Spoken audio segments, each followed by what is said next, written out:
కేటీఆర్కి SIT నోటీసులు ఇచ్చినటువంటి కారణం చేత సందర్భంగా బీఆర్ఎస్ పార్టీ ప్రధాన కార్యాలయంలో ఈ రోజున హోరెత్తినటువంటి బీఆర్ఎస్ పార్టీ శ్రేణులు నాయకులు మహిళా నాయకురాలు కూడా ఉన్నారు. మనతో పాటు మాట్లాడడానికి ఉద్యమకారురాలు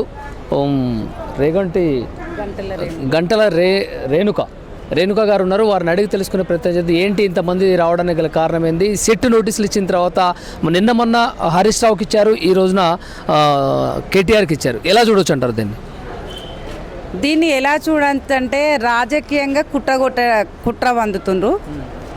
ఇప్పుడు జరుగుతున్న ఈ సిట్ దొంగ సిట్ పోలీసులతోటి నడిపించే దొంగ రాజకీయం. పోలీసులకు జీతాలు వస్తాయి, ప్రజలకు ఏమొస్తాయండి? ప్రజలు అక్కడ ఎన్ని హామీలు పెట్టిండ్రండి ప్రజల కోసము? ప్రజలు ఎవరికి ఓట్లేసిండ్రు? రేవంత్ రెడ్డికి ఓట్లేసిండ్రు, కాంగ్రెస్కు ఓట్లేసిండ్రు. కరెంట్ ఇస్తుండ్రా? యూరియా ఇచ్చిండ్రా? రైతు బంద్ వేస్తుండ్రా? రైతు బీమా వేస్తుండ్రా? అసలు సిగ్గు శరం అనేది ఉందా రేవంత్ రెడ్డికి? ఇప్పుడు నడిచే రాజకీయం ఏంది? నువ్వు చేస్తున్న పని ఏంది? రాజకీయం ఎటు తీసుకుపోవాలి? ప్రజలకు మంచి చేసే రాజకీయం చేయాలి.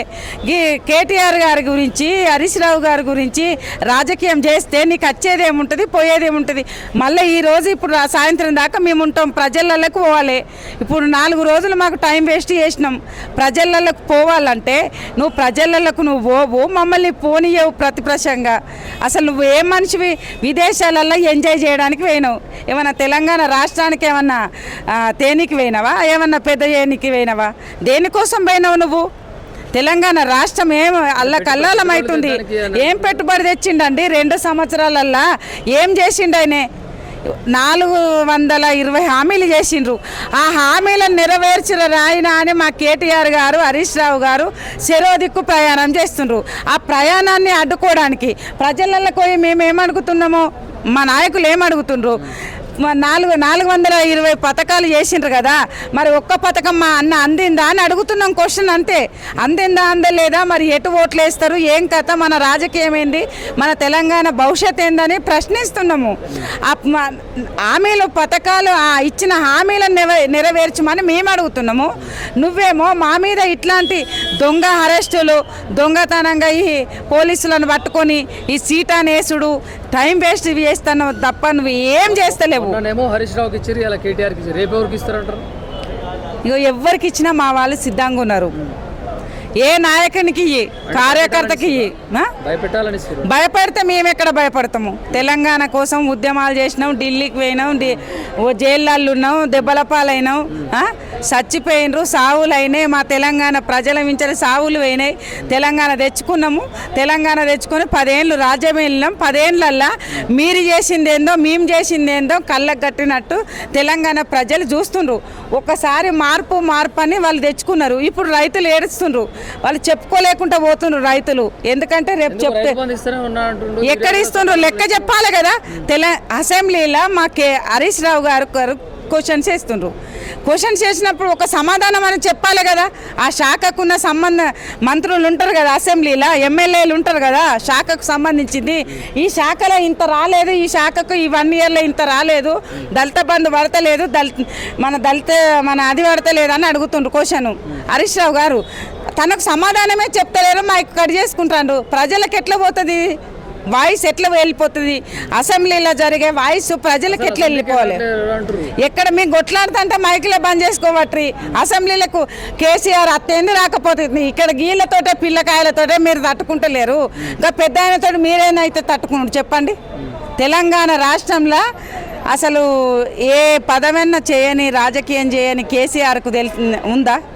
కేసీఆర్ పదవులన్నీ పక్కకు పెట్టినట్టు. పదవులు ఏమైనా అవసరమా కేసీఆర్కు? మరి సంపాదన అంటుండ్రు.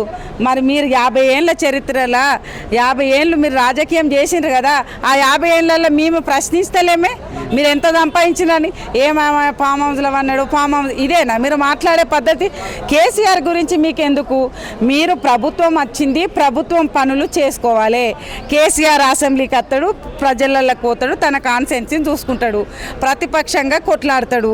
ప్రతిపక్షంగా కేటీఆర్ గారు కొట్లాడతారు, హరీష్ రావు కొట్లాడతారు. ప్రతి నియోజకవర్గాలలో వాళ్ళ ఎమ్మెల్యేలు, మాజీ ఎమ్మెల్యేలు కొట్లాడతారు. అసలు కేసీఆర్ గురించి మీకు ఏం సంబంధము? కేసీఆర్ గురించి అవసరం ఏముంది? ఫామ్ హౌస్ గురించి మాట్లాడే అవసరం ఏముంది? సీఎం రేవంత్ రెడ్డి బీఆర్ఎస్ దిమ్మెలు కూల్చుదా, బద్దలు కొడతా అని చెప్పేసి కూడా అన్నారు. దీన్ని ఎలా చూడొచ్చు అంటారు? దిమ్మెలు ఆయన కూలగొడతా అంటుండు కదా, ఆయన కింద గద్దెలు మేము కూలగొడతాము. స్తంభాలు గద్దెలు ఉంటాయి కదా, అవి మేము కూలగొడతాం. ఆడోళ్ళతోటే చాలు, మగోళ్ళు అవసరం లేదు కూలగొట్టుడు. ఎట్లా కూలగొట్టాలనేది మాకు కూడా తెలుసు. ఎంత దొంగ రాజకీయం చేస్తుర్రంటే, ఎంత లంగ రాజకీయం అంటే అసలు చదువుకోని పిల్లగాని కూడా అర్థమవుతుంది తెలంగాణ రాష్ట్రంలో. మీడియా మిత్రులు చూస్తుండ్రు కదా, మీడియా మిత్రులకు అన్నీ తెలుసు. కానీ ఎక్కడ ఏం మాట్లాడినా కూడా మీడియా మిత్రులను కూడా నోరు నొక్కేస్తారు కదా. అసెంబ్లీలో మా ఎమ్మెల్యేలను నోరు నొక్కేస్తుండ్రు, రేపు మా మీడియా మిత్రులను నోరు నొక్కేయరా? కేసులు చేస్తలేరా? జర్నలిస్టులను అరెస్ట్ చేస్తలేరా? జర్నలిస్టులను కూడా లాస్ట్కు నాయకులను విడిచిపెట్టు, మేమంటే ప్రశ్నిస్తున్నాం. జర్నలిస్టులు ఏం పాపం చేస్తుండ్రండి? జర్నలిస్టులకు ప్రతి ఒక్క నియోజకవర్గంలో కేసీఆర్ గారు వీళ్ళు ప్రతి నిమిషము రోడ్డు మీదకి పోయి ప్రశ్నిస్తుండ్రు, ప్రజల కోసం సేవ చేస్తుండ్రని కేసీఆర్ గారు ఒక జీవో తీసుకొచ్చి జర్నలిస్టులకు కూడా పట్టాలు ఇప్పించిండు. ఆ పట్టాలను కూడా నువ్వు రద్దు చేస్తేవి. ఎంత నీచమైన రాజకీయం మీరు చెప్పండి. తెలుస్తలేదా ప్రజానికానికి, ప్రజలకు తెలుస్తలేదా? ఇంత రాజకీయాన్ని మేము చూడలేదండి. రేవంత్ రెడ్డి ఇప్పటికైనా సిగ్గు, శరం, లజ్జ అనేది ఉంటే నువ్వు అవ్వయ్యకే ఉడితే, నువ్వు మొగోనివి అయితే తెలంగాణ రాష్ట్రానికి మంచిగా చెయ్యి. ఒక ముఖ్యమంత్రిని పట్టుకొని అట్లా మాట్లాడడం ఎంతవరకు కరెక్టే మాట్లాడుతున్నా. ఎందుకు మాట్లాడుతున్నా? వాళ్ళు ఒక చైర్మన్లు మాట్లాడుతున్నారు అట్లా. మేము ఒక ఉద్యమకారురాలము, మేము కేసీఆర్ గారు ఎంట ఉండి ఆయన స్ఫూర్తితోటి నడిచినాము. మాకు అట్లా మాట్లాడొద్దని మాకు చెప్తారు. కానీ వాళ్ళు చైర్మన్లు మాట్లాడదు. ఒరే కేటీఆర్గా అంటది ఒకటి, మేము అనరాదా? అరే కేసీఆర్గా నువ్వు ఫామ్ హౌస్లో అన్నవరా అంటది. తాగి సొలుగు మేము అట్లా అంటున్నామా? సిగ్గు లజ్జ నీకు ఉంటే ప్రజలకు పనిచేయమంటున్నాం, అంతే కదా. మీ లేడీస్ మా వాళ్ళని తిట్టినట్టు మీ వాళ్ళని ఇంతవరకు తిట్టినట్టు చూపియండి. మేము ఒరే అన్నట్టు చూపియండి వాళ్ళ మంత్రులను, వాళ్ళ ఎమ్మెల్యేలను. మీ బీఆర్ఎస్ పార్టీ వాళ్ళు కూడా అంటున్నారు. ఎక్కడ అంటలేదు, చూపించాలి, కనబడుతుంది కదా, మీడియా మిత్రులకు కనబడుతుంది కదా. మేము అనేది వాళ్ళలాగా నీచంగా రాజకీయం చెయ్యము. కేసీఆర్ గారి తల వంచే విధంగా మేము చెయ్యము. ఏ రకంగా వాళ్ళు డైవర్షన్గా వాళ్ళు ఎట్లా మాట్లాడుతున్నారో దానికి ప్రతిపక్షంగా మేము మాట్లాడుతున్నాం. విచారణ ముగిసిన తర్వాత మీ బీఆర్ఎస్ పార్టీ వాళ్ళని అక్కడ కొన్ని ఆందోళన జరిగినటువంటి వార్తలు విన్నాం. అలా జరగడానికి కారణం? ఆందోళన చేయాలండి. మాకు ఇంటెలిజెంట్ ప్రకారం వాళ్ళకే తెలుస్తుంది అనుకోవద్దు. ఇక్కడ ఉన్న ఇంటెలిజెంట్ ప్రకారము అక్కడ కమలాసన్ రెడ్డి గారు ఉంటారు. తను ఎవరికి తెలియదండి. మాకు తెలిసిన డిపార్ట్మెంట్ మాకు తెలుస్తుంది. మాకు ఇచ్చే రిపోర్టు మాకుంటుంది. 8 గంటల దాకా హరీష్ రావును వదలరని చెప్పిండ్రు. ఆందోళనకు దిగినాము. తెలియదు కదా, ప్రభుత్వము వాళ్ళ చేతులు ఉన్నప్పుడు ఏం చేస్తారు అనేది కూడా కొన్ని తెలివయి కదా విషయాలు.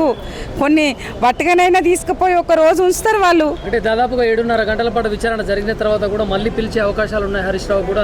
పిలిచినా మేము పోతామండి ధైర్యంగా. మా తప్పు లేనప్పుడు మేము పోతాం, బరాబరి పోతాము, ఎక్కడికైనా పోతాం. చట్టాన్ని మాత్రం మేము ధిక్కరించము. చట్టాన్ని మేము గౌరవిస్తాము. చట్టానికి లోబడే ఉంటాం తప్ప మేము మీదికి రాము. అంటే ఇప్పుడు మున్సిపల్ ఎన్నికలు జరిగేటువంటి సందర్భంలో ఈ సిట్ నోటీసులు వేయడము ఎలా చూడొచ్చు అంటారు? ఎందుకు చూడాలంటే వాళ్ళు ఓడిపోతామని కన్ఫామ్గా తెలిసిపోతుంది. ఈ మన సర్పంచ్ ఎలక్షన్లలో మొత్తం రాష్ట్రం అంతా చూసుకుంటే బీఆర్ఎస్ఏ గెలిచింది. మేము అభ్యర్థించిన అభ్యర్థి గెలిచిండ్రు అక్కడ. వాళ్ళు తెలంగాణ రాష్ట్రం సాధించిన కాంగ్రెస్ అభ్యర్థులు ఎంతమంది ఉన్నారు, మా బీఆర్ఎస్ అభ్యర్థులు ఎంత ఉన్నారో మీడియా మిత్రులకు తెలుసు. వ్యక్తిగతంగా జరిగేటువంటి అవి వ్యక్తిగతంగా జరిగినాయి, కానీ మా పార్టీ నుంచి ఉన్న వ్యక్తులే కదా. మా పార్టీ నుంచి ఉన్న వ్యక్తులే మా పార్టీ కండు వేసుకొని వాళ్ళు ప్రచారాలు చేసుకున్నారు కదా. ఎవరి కండు వేసుకొని వాళ్ళు ప్రచారం చేసుకున్నారు. వ్యక్తిగతంగా ఎక్కడ తిరిగిండ్రండి?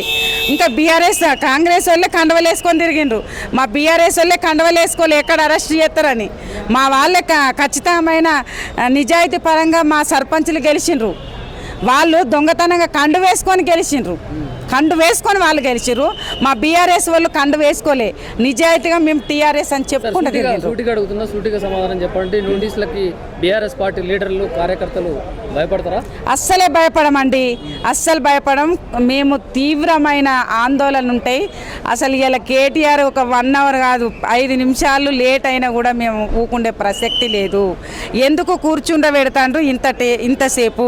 టైం ఎందుకు వేస్ట్ చేస్తాండ్రు?